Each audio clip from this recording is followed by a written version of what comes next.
Namoaka ny ahiainy amin'ny mety sin'ny fisiparana nomerika amin'ny alalan'ny fanapahana ireo câble sous-marin mitondra ny internet ireo filazam-baovao tandrefana ny faran'ny herinandro teo. Tsy vao izao moa no nisy izany fa efa hatraminy nanomboan'ny adiny vantana tamin'ny Rosia sy Ukraina ny taona 2024.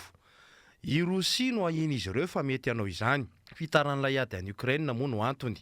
Maro be ireo sambony tafika an-dranomasina Rosianina no fantatra fa mivezivezy malalaka amina toerana tena stratejika sy saripady maneran-tany. Ary tahaka ireo firenendehibe rehetra dia mahalala tsara ireo toerana any ambany ranomasina misy ny câble na fibre optique sous-marin ry zareo Rosianina. Tena zava-doza raha izany tokoa no sanatria mitranga satria tena hisy akony ratsy goavam-be amin'ny seraseran'ny internet maneran-tany. Tranga efa niseho ny fahatapahana câble sous-marin iray tany Azia ny taona 2017 ka olona manodidina ny 520 tapitrisa maneran-tany no tsy azo mihitsy any telefonina no sady tsy afaka nandefa na nandray SMS.